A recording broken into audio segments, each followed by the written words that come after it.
Prosím jenom jednu sekundu. So, hi all, welcome to this week's Code seminar. Today we have Matyáš Křišťan, who will talk about constant factor approximation for tracking paths and fault-tolerant feedback vertex set. Thank you for the introduction. I will be presenting joint work with my colleagues from the World Research Group, jmenuji Václav Blažek, Matyáš Křišťan, Ondřej Suchý a Tomáš Vala. And let me first introduce the problem that we will be studying. So we look at the tracking path problem, and you can imagine that there is some object, maybe some agent or message, that is moving through the graph from some fixed vertex S to other vertex T.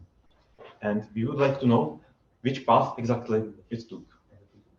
So let's say that watching the whole graph would be too expensive. So what we will do, we will watch just a few selected vertices.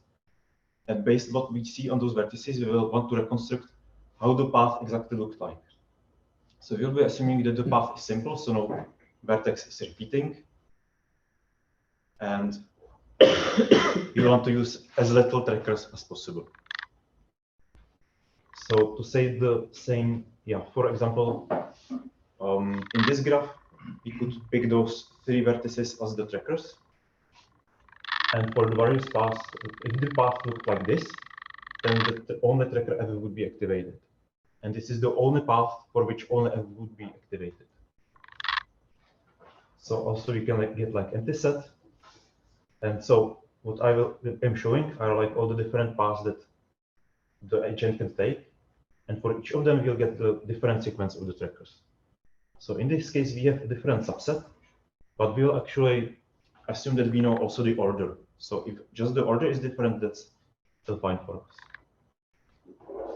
us. So to say the same again more formally, so on input we will have an undirected graph and a source and target vertex. And our task is to output the smallest possible tracking set, which means that it's a set of vertices such that every vertex every path between S and T can be distinguished by the sequence of trackers that was visited. So just to reiterate, the path don't need to be shortest, it can be any path, but the vertices can repeat. And what we will actually study is like the more general weighted variants. So we have like weights on vertices, and we want the minimum weight of the total tracking set, meaning like the sum of weights of vertices must be minimum. So first, for the rest of the talk, I will assume that the graphs that we have are preprocessed, so we can check for each vertex if it appears on edge, if it appears on any ST path. And if not, this is like, we can ignore it, so we will delete it from the graph. And this can be done in polynomial time. So further, I will assume that every vertex and every edge can appear on some path. So first, let's see just like how difficult the problem is. So it is NP complete, so it makes sense to like look for some polynomial approximation, which we will do.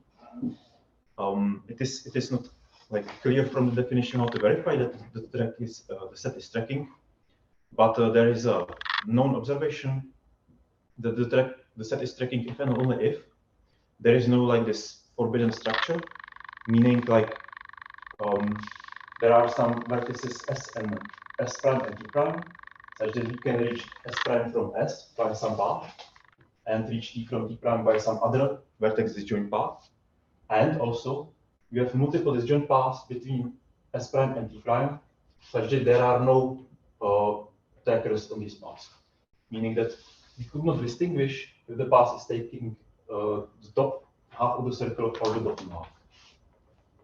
So this is like a requirement, but this is almost sufficient. If this is not anywhere there, then it must be a tracking path.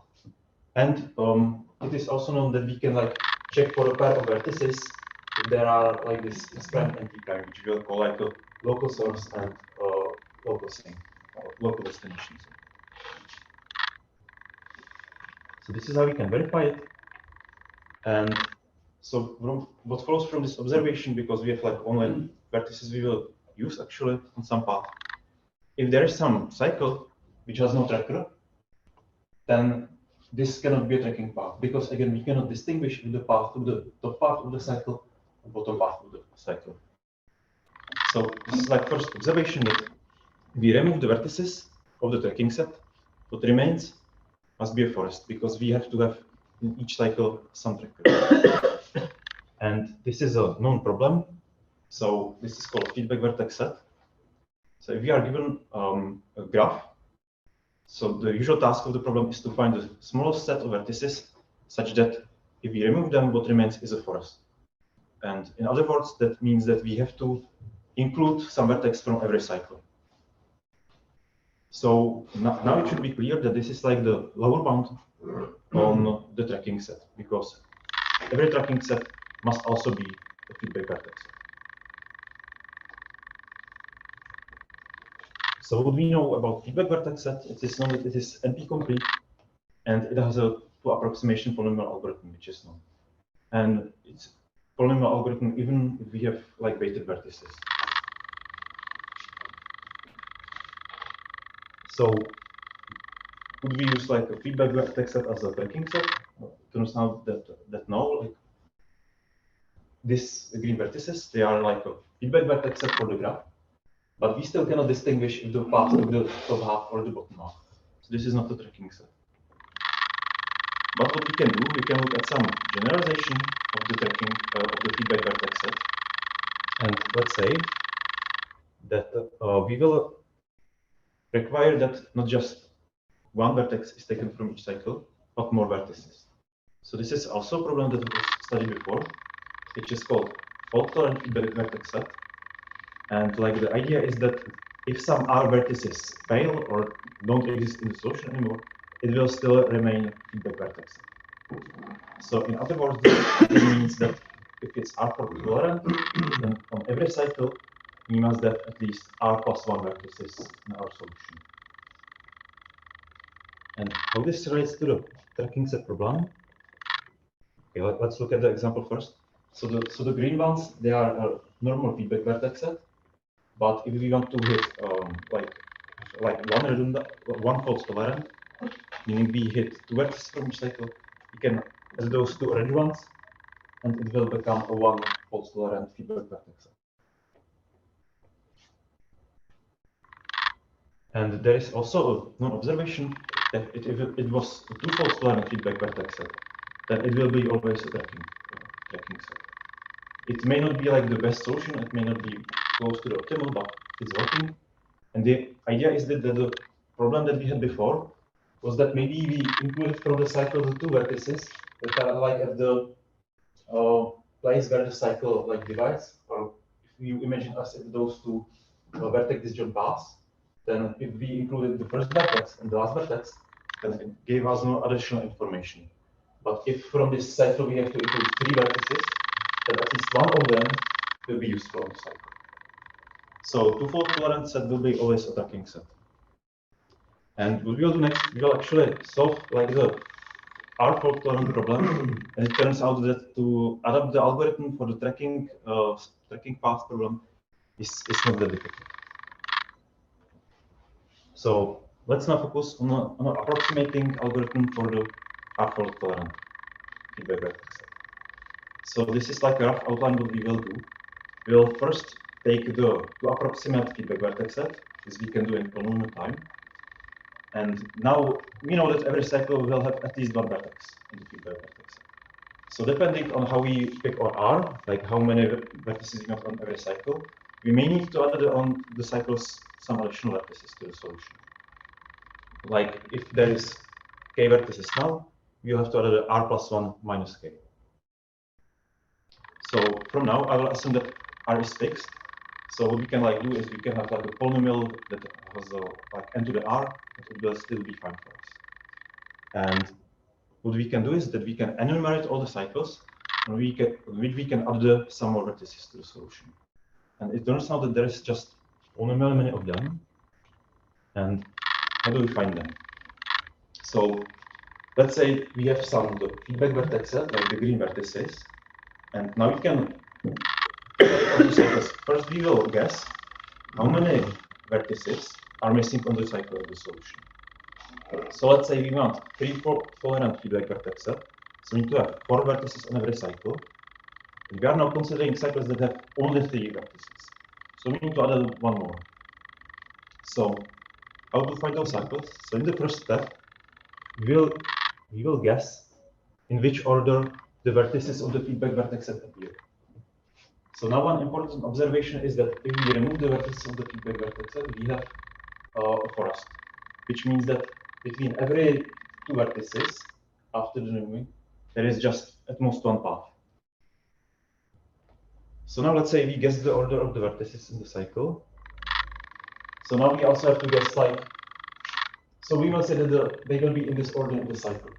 Now we also will guess what will be the next vertex when coming from one. Let's say this is this successor. So this is like the successor of vertex 1. And we also guess a predecessor for each one. So this will be predecessor for the second one. So this is like a path of one vertex.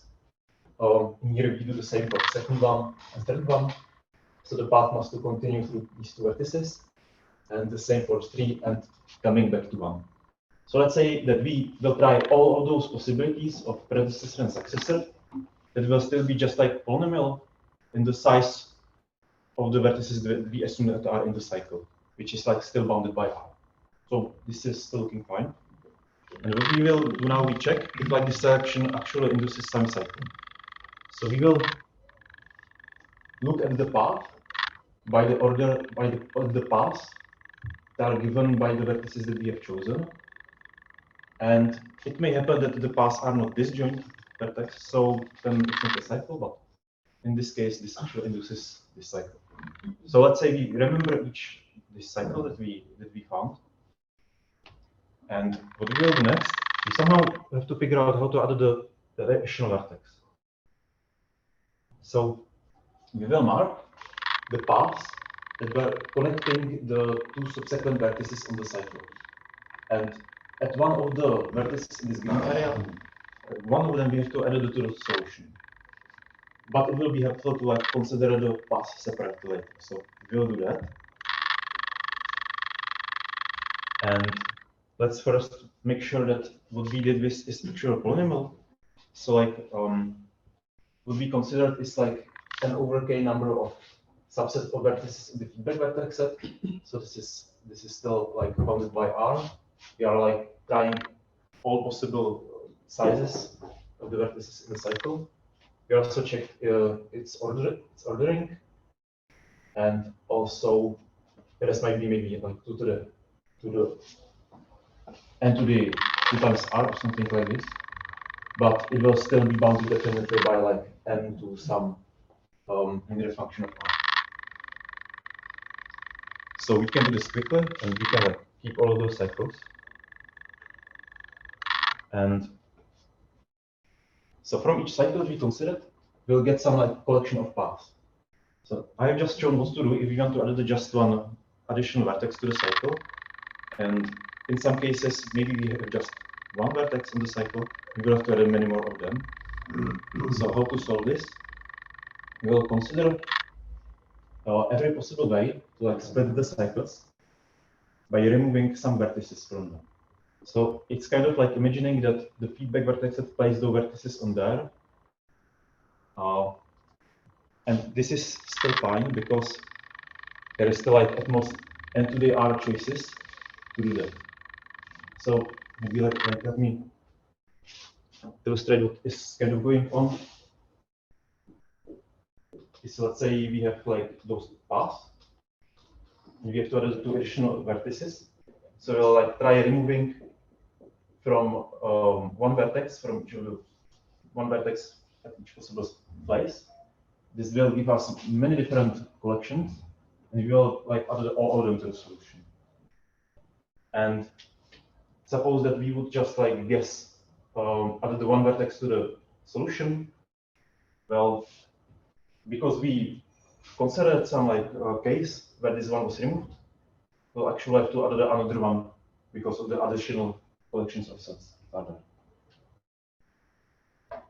So this is like also an example how this works. So like if we had this black bolt cycle and we wanted to do 2 vertices to make it like 2 fault tolerant, we would basically like initially we would get like this one cycle, but let's consider all the ways to delete one of them, the black one. So we would add like these two paths to the solution, also these two paths, and so on and so on. So we will denote this collection of paths as calligraphic P, and like a observation of what this means for us now, that if we would take a vertex from each of this collection and added it to the solution, now it would be an R4 tolerant feedback vertex. So the problem of like picking the vertices from those paths can be expressed as an integer linear program. So let's first imagine that this condition is not here, and xb is either 0 or 1 as an integer value. Then what the first line minimize says, so we want to like, we have some weights of vertices which are given. Then we have some variable for each vertex which expresses if it's in the solution or not. And the condition subject to means that we have to pick like at least one vertex from each of the collection of the paths. So if this was integer values, this would give us exact solution which vertices to pick and add, and to make it like R4 tolerant feedback vertex set. But this is not like solvable in polynomial time. So instead, what we do, we consider the relaxation where the values are anywhere between 0 and 1. And it turns out that we can use this solution to like kind of reduce the size of P somewhat. So the intuition behind this is that if the linear program gives some path like large value, then it means that it will be really useful to hitting all of the paths with some vertex. And so what we will do, if some path gets like large value, large enough, let's say 1 over R, then we will keep it, and otherwise we will delete it. So just like some intuition behind what's happening here, like we have this cycle, and from let's say we need to add one more vertex, then the sum of vertices on all those paths must be at least 1. So at least one of them must be at least 1 over 3. So keeping this just one path is enough to ensure that we add one vertex. If we kept all of them, it would mean like adding 3 vertices, which can happen in the worst case, like if every path gets 1 over 3, but maybe we will be at the end will work better. Yeah. So now we will be working with this px. It's like given by the solution to the linear program.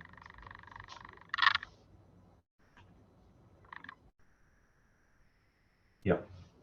So like the idea is again that because we have many of those collections of paths, like deleting every possible combination,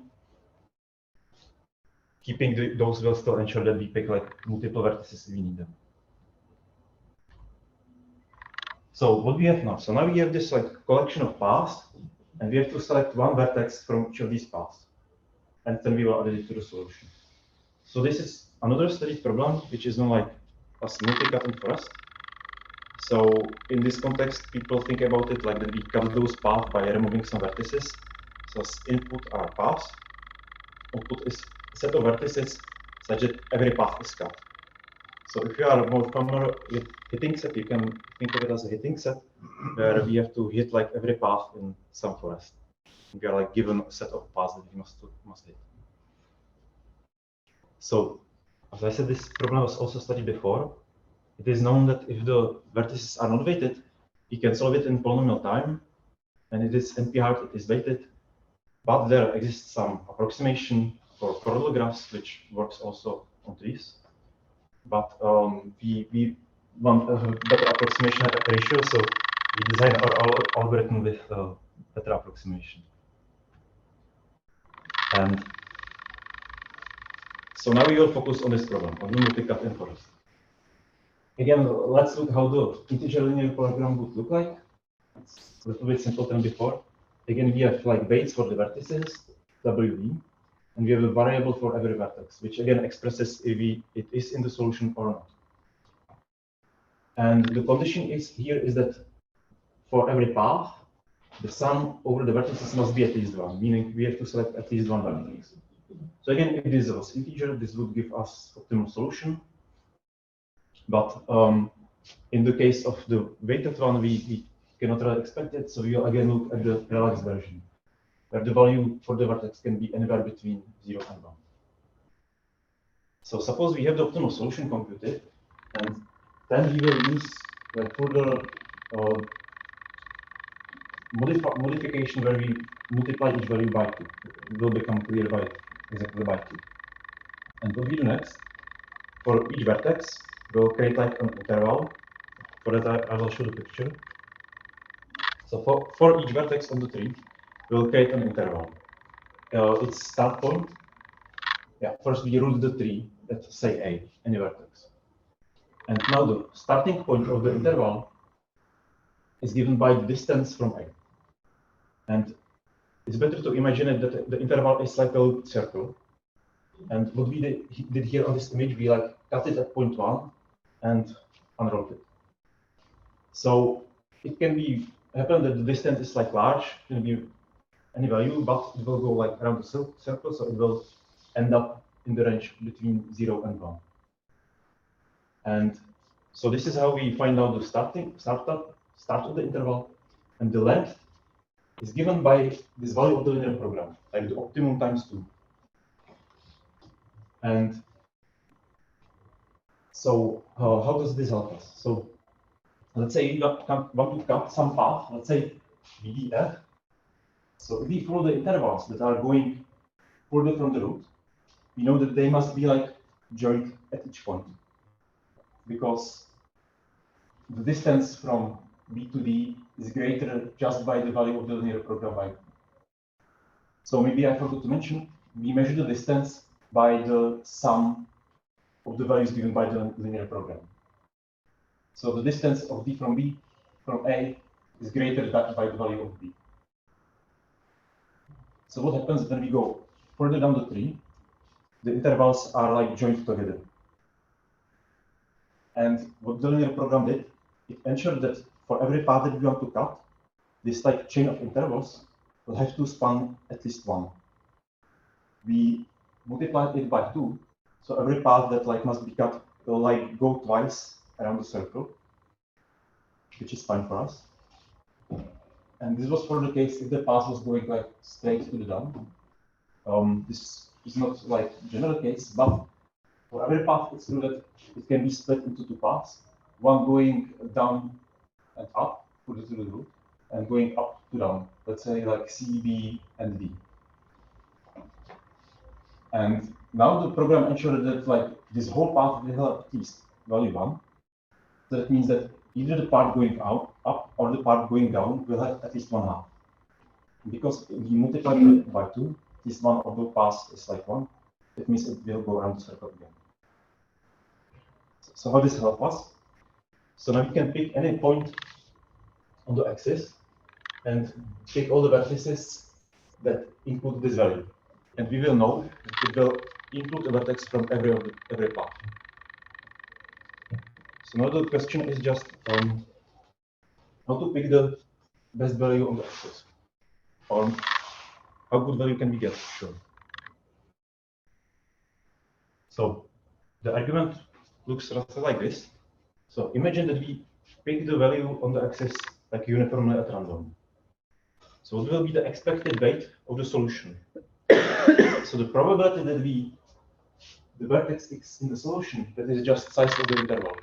And that is exactly the value that was taken from the linear program.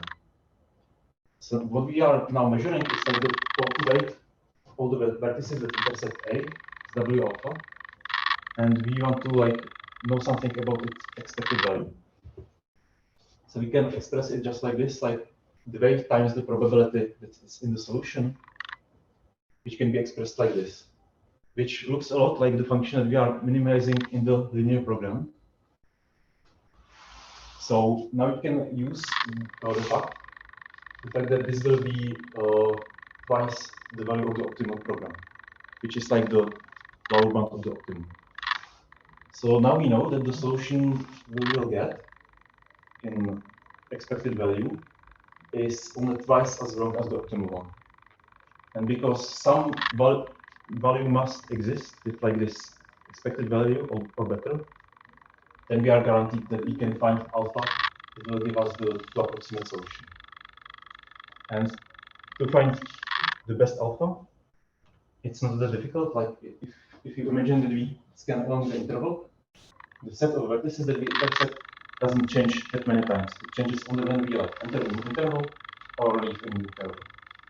And as you can see, like some interval can be split like on the lines because we got it in the middle. So like for each vertex, we have at most 2 intervals, and it changes only at its endpoints. So we get something like 4 times the vertices of different solutions for alpha.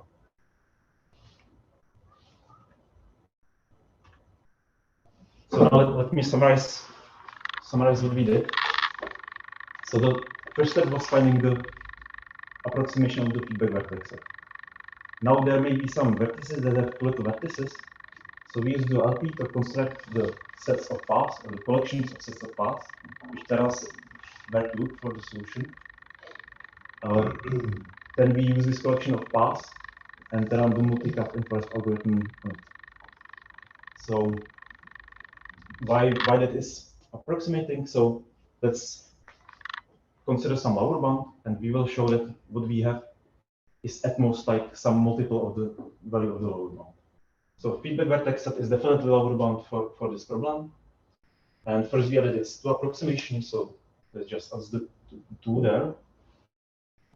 Now like the rough intuition behind why there is the R is like worst case is that we picked every path of the cycle, which would be like R times more than we might need actually. And on this we use to approximate algorithm, so that's why we get 2 times R. And that was the algorithm for the redundant tolerant feedback vertex set. And now let's see how it helps us with the tracking shortest path. The idea is very similar, only that the main difference is that we don't have to consider all the cycles, but only like, let's say, problematic cycles. Like going back to the observation about how to verify tracking sets, the problematic cycles are if they are created by those disjoint paths between some local source and destinations.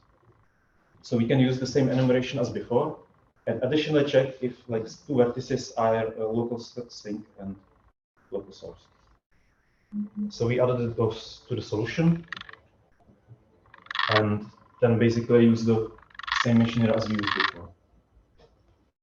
And to check that it's actually approximation, you can again use the same lower bound of feedback vertex set because of the initial observation that tracking set is always feedback vertex set. And for the value, like how many vertices we added to the cycle, so we added at most 2. Sorry, we make it at most something like 2 redundant tolerant feedback vertex set because we added like 2 paths from a cycle because we have like source and sink. And this in total, when using again the same approximation for the multi-cut in forest, gives us 6 approximation. So these were the main results that I wanted to show. In the paper, there are some additional results that I will just mention here in the overview.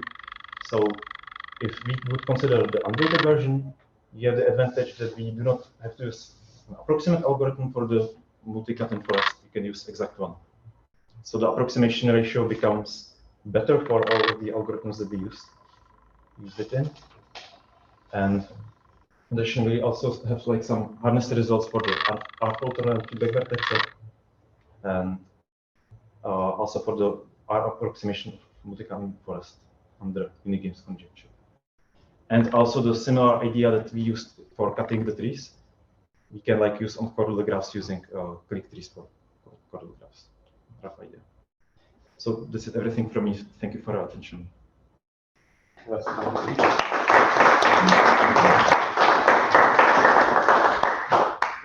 for questions. Are there any questions?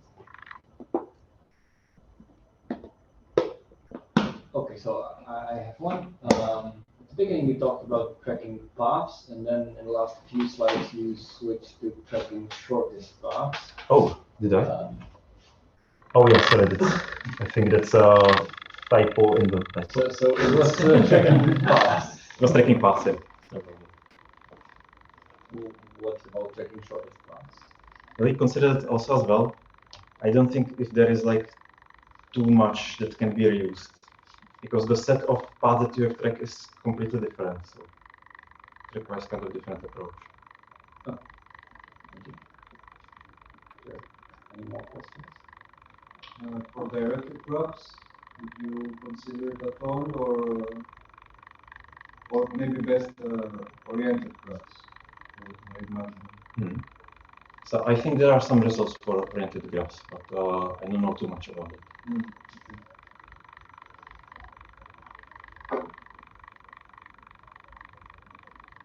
Any more questions?